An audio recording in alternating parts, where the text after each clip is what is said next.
We have talked about setting up your magical mystical elements. But what happens when you do it wrong? When you don't set up in your first movie or your original plans for this character, you don't set up what their powers are. Now you're stuck with the problem that you have to give this person some powers that they are not supposed to have. This is what happened with the movie X-Men's Days of Future Past.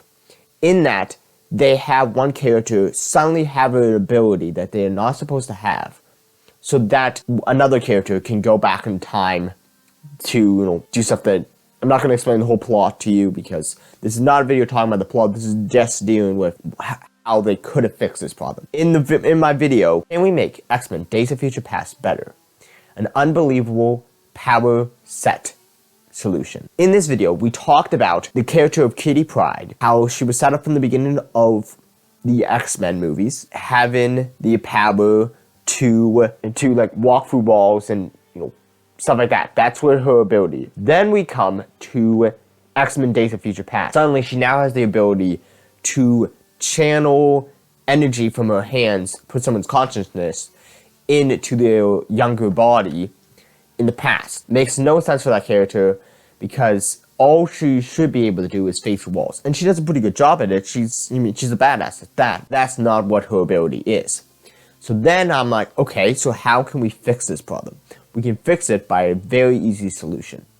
That is a new character. This character is someone that was set up from the very beginning, able to do stuff like this. That character is Rogue. Rogue, from the very first movie, she's basically the main character in the first movie, and through the first 3 movies, she's a big part of it. And yes, I don't remember if I actually mentioned this in my previous video, but yes, there is the whole thing that Rogue was originally gave up her powers. So yes, you will run into that problem of the power with that she already lost her powers. But basically, Rogue's powers are, she has the ability to steal other people's powers. By touching them, she sucks their powers in, and then she has their powers as well.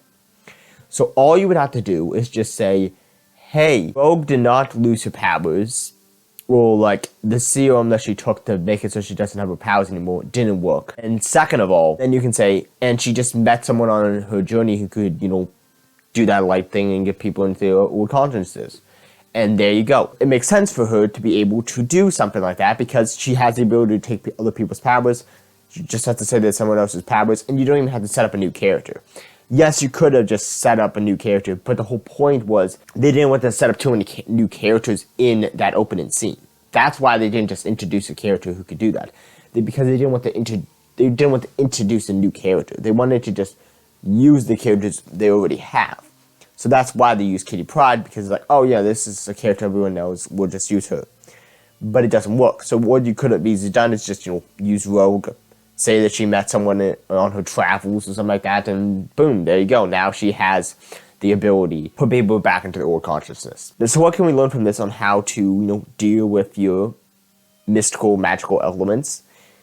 So first off, the easiest thing that you have to set up from the beginning of your story that these characters can do these abilities. As I talked about last week, and I talked in more depth in my full-length video on this, with Inception, how from the very beginning they set up how the rules of these dreams work. So that later on, when they added stuff like, hey, if you die, you go to limbo, or stuff like that, it makes sense because from the very beginning they set out how it works, and then it worked into this new thing.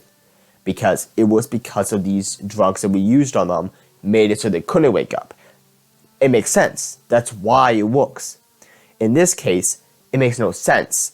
Someone who can face your walls should not be able to do that. It has nothing to do with walking through walls. It has nothing to do with that. But someone like Rogue was set up from the very beginning to be able to do that. Anyways, guys, so tell me your thoughts below. Do you guys agree with this? Do you guys think that setting up your magical elements is about more than just setting up in the beginning, and you are allowed to just set up stuff in the middle of it and make people suddenly have abilities they're not supposed to? Or do you think it is a good idea to what you set up in the beginning should stick through for the whole movie? If you guys haven't yet, please subscribe. This has been the Movie Night Review. Peter Wary, signing off.